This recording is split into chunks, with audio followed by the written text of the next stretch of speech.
5, 4, 3, 2, 1. Yo, what's up? Welcome to another episode of the Steer the Ship Podcast, Sports Edition. This be your boys Johnny and J-Mo. Say what's up, dog. What's the word, people? All right, man. Shit, so we just got through, week 6 of the NFL season? Week 7? 7. Week 7 of the NFL season.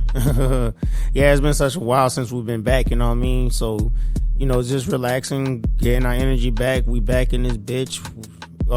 Week 7 is pretty much almost in the bag. We got the Monday Night Football game coming up. But let's talk about these games right now, man. Shit, what you want to talk about? Really, you know what? I got this. This is the first thing we have to do, man, because we were just flowing about it right now, man. The frauds of the NFL right now. I'm going to call it like that. Some teams that are like, that we thought that were good, and it seemed like they're not that good. Like tonight's game, Miami versus Philly. I thought that would have been a close margin game, but Philadelphia just pretty much once they had it, and that was it. What are the teams we were talking about, bro? You said the Bills. Yeah, the Bills. That's most definitely for sure. That's crazy how they just got beat by the Patriots like that. But they was coming back. They were coming back, but they got beat in the first half. It was ridiculous. I don't get that, man. They actually had took the lead, and then Mac Jones led the Patriots down on the game-winning drive. Oh, shit. Look at that. Look at Mac Jones. Mac Jones got his big boy pants on now. He had a good game. He only had like 6 incompletions, 20-something completions, 200-something yards. Okay. Had a clean game. That's all right. That's like a manageable game. Well, that's like a 90. That's like a 98. That's like a 98 rate, like the QB rate. But anyways, we got other fucking pretenders out there that we gotta expose. What about the Lions and the Ravens? What about the Lions? What about them dudes? Well, I never really believed in them for as in Super Bowl contender. So they gonna win their division for sure, though. Yeah, I was thinking about it, and I was gonna shame them, but I'm like, nah, I ain't gonna do that to them, because they came a long way from where they were to where they are now. Man, fuck that. Nigga, respect on that. Put some respect. Put some respect on that. But when they going up against teams like that, I'm thinking like, yeah, this is a fucking measuring stick right here. This is your bar. The Ravens. They couldn't even do that. They did it on the road, and a lot of people say they're not going. They're like, they're kind of questionable on the road. I'm not gonna say not good, but questionable. But this shit right here was a bad testament of it. It really was. Yeah, they still got some more ways to go. Still got to prove themselves. That's how I see with the Lions. They're gonna get that division. They're gonna get that. I don't really see no team right now. I don't even see Minnesota trying to make it a race for them. Once they beat once they beat those teams again, once they see them again, and they just wipe them out, that's it. Yeah, all they gotta do is just wipe 2 of those 3 teams out, and it's gonna be easy with Chicago. It's gonna be easy with Green Bay, I feel. the Ravens got a top defense, and Lamar Jackson was just on his shit today. He had 6 incompletions, 350-some yards, 3 throwing touchdowns, 1 rushing touchdown. He was on his shit today. I ain't gonna lie to you. People been talking bad about him all week. So I guess he heard it and locked in one time because he had one of them games. He took his pregame drink. Whatever he did, he took that bitch and turned it to Super Lamar Jackson. They was talking about how the Lions finna come in there and beat them boys, and really talking slick. He heard it, I guess. He responded. Man, Lamar Jackson too cool to fucking get mad at criticism. I don't think he got mad at it. Yeah, but he feeds off of it. He feeds off of it. He really do. He got a chip on his shoulder ever since he been drafted. You know what I mean? So, but he goes about it with a cool, calm, collected mind with it. You know what I'm saying? Like the Miles Davis of quarterbacking. That's just that's a weird fucking metaphor. I just came up with you. But anyways, let's just get off of that shit right there, because Lamar Jackson was that smooth like that, you heard me? Anyways, we got the Chargers and the Chiefs, man. The Chargers, bro, come on, man. Y'all disappointing me. Very disappointing me. Very. I thought it was gonna be a nice little shootout game with the Chiefs and shit like that. No, it wasn't. The Chiefs, I think once it got to 21-17, something like that, 24-17, I forget. 24-17. Yeah, 24-17. That was it. They were trying coming back. Their offense shaky. Yeah, that defense is like that. Defense can't save them for shit. It doesn't matter what they do. That defense can't save them. And Justin Herbert, because like Justin Herbert is solid, but on some comeback shit, I don't know. How many comeback games has he won? I'm not sure. I'm not sure either. Some, I know he got some, but it's not a high number, I assume. Not like Patrick Mahomes. Or Patrick Mahomes, the creme de la creme. Exactly. And they gelling well as the season keeps rolling on and whatnot. And another pretender out there, I kind of have to call them out, the Buccaneers. I'm an NFC South guy, so the Buccaneers, they're pretenders. This is a yucky division for me, anyways. It's up between two teams. You got Atlanta and Tampa Bay. And now, how with Atlanta? How? It's crazy. Atlanta is leading the division. How? I don't know how. New Orleans Saints, I blame you. I blame the Saints on this one. Oh my God, bro. What is up with the Saints too, man? I'm like, that Jacksonville game. Jacksonville is Jacksonville. I get it. They're not a bad team. But come on. Yeah, Saints sound bad right now. Come on. What the fuck? Whoa. But it's still early in the season. Everybody can still fall or rise. Yeah, it can still fall or rise, but it's this is like a long, I want to say a long save point in that race. You know what I'm saying? So it's kind of showing the picture. Everything is falling in place, but you're right. There is more football to play left. The fucking ties can change in football. This is a game of waves, I call it. Most people call it a game of inches, but I be like, it's a game that goes in waves. Sometimes it's up and sometimes it's down. So ain't no telling if Atlanta gonna sustain.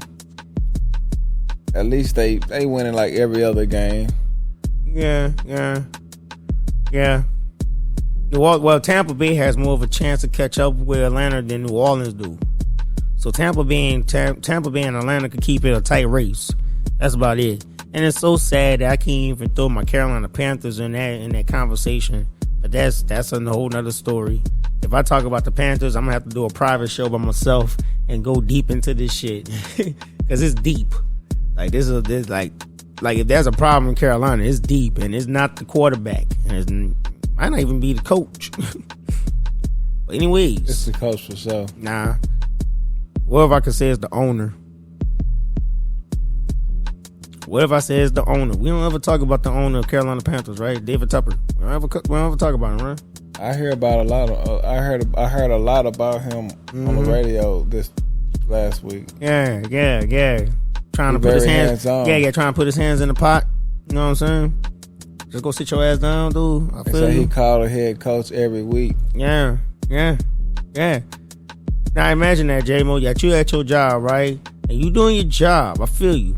But you got the boss on your fucking neck like the whole time. It's your first day. It's like your first month. And he ain't giving you no time to just like, get into the ebb of the shit. You know what I'm saying? The ebb and the flow of the shit. So it's like it's hard. It's hard on you. And especially when you're trying to be the fucking like the play caller. Like, you know what I'm saying? The offensive caller. I'm like, finally he gave the reins over to somebody else. Because like you're the head coach, you got a lot of other shit to worry about. I don't think you should be even fucking with the offense. I'm like, in the last game with Miami, I guess the new offensive coordinator did kind of take over, so it's whatever. But Bryce Young is getting better and everything like that. But we want to go back to the problem of this shit, and I'm thinking like, I'm looking at the owner. I'm not looking at the coach no more. I was looking at him, but then when he starts saying some shit because it came from his mouth, then you start looking at, oh, okay. We got a dude over here. We're here trying to be like Jerry Jones, and how we view Jerry and the Cowboys. I mean, come on. So that's how I'm looking at the shit. Now that's how I'm looking at it. That's why I say if I have to talk about the Carolina Panthers, I'm gonna talk about it like on a private show. You know what I'm saying? Just to like knock that shit out the box right there, because it's like, damn, yeah, I'm starting to see that shit. And then you gotta be a dumbass to get Matt Rule. shit like that. You hear I'm grumbling. You hear I'm grumbling. I'm grumbling like an old mad football fan right now. I'm having a horrible season.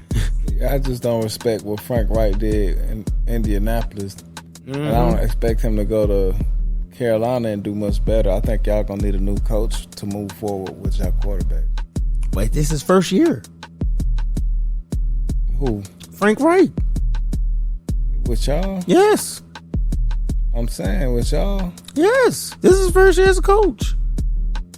He just was coach for like a few years. No, he wasn't. Yeah, he was in Indianapolis. Yeah, he was in Indy. Yeah, then got let go early in the season. Because Jeff Saturday took over, and after that, shit. Yeah, then no, got him over there. Yeah, bro.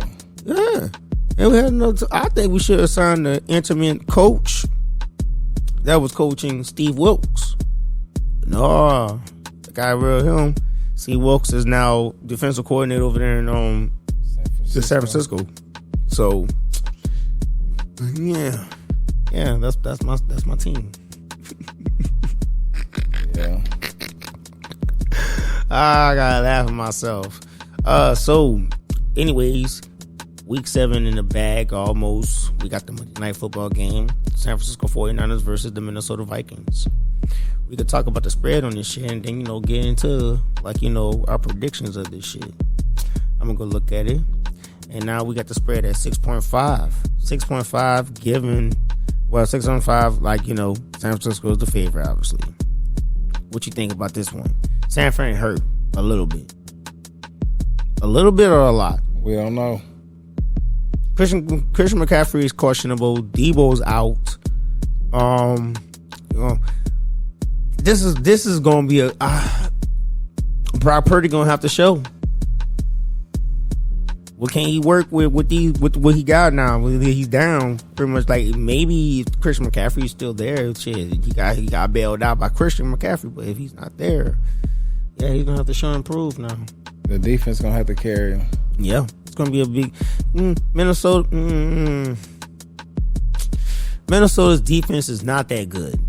Talking about San Francisco. San Francisco can hold them. Yeah, San Francisco can hold the offense of Minnesota. I think Justin Jefferson is IR. Yep. All right, so they out there. They out Justin Jefferson. Who else they got out there? Anyways, we ain't got to go through their wide receiver corp. But on the side on the offensive side, San Francisco, I think they could hang with Minnesota. Minnesota's defense is not that good. They're pretty much the reason why Minnesota has lost games. Facts. So the 6.5, if I go spread, I have to take it with Minnesota. I don't know. What you think, dude? I'll take Minnesota because I don't know. Brock Purdy gonna have to prove to me. But if Christian McCaffrey there, I'll take them points. I hope he not. You saying that for fantasy. Right? Right? Yeah. So that's about it on that one. So that's it on football. We just talked everything that we could talk. That was a very short show. I just have to say that. We good? Good. We good. All right. So everybody, thank you for listening to this episode. You know what I'm saying? I hope that y'all enjoy y'all week and everything like that. And we out. Peace. Peace.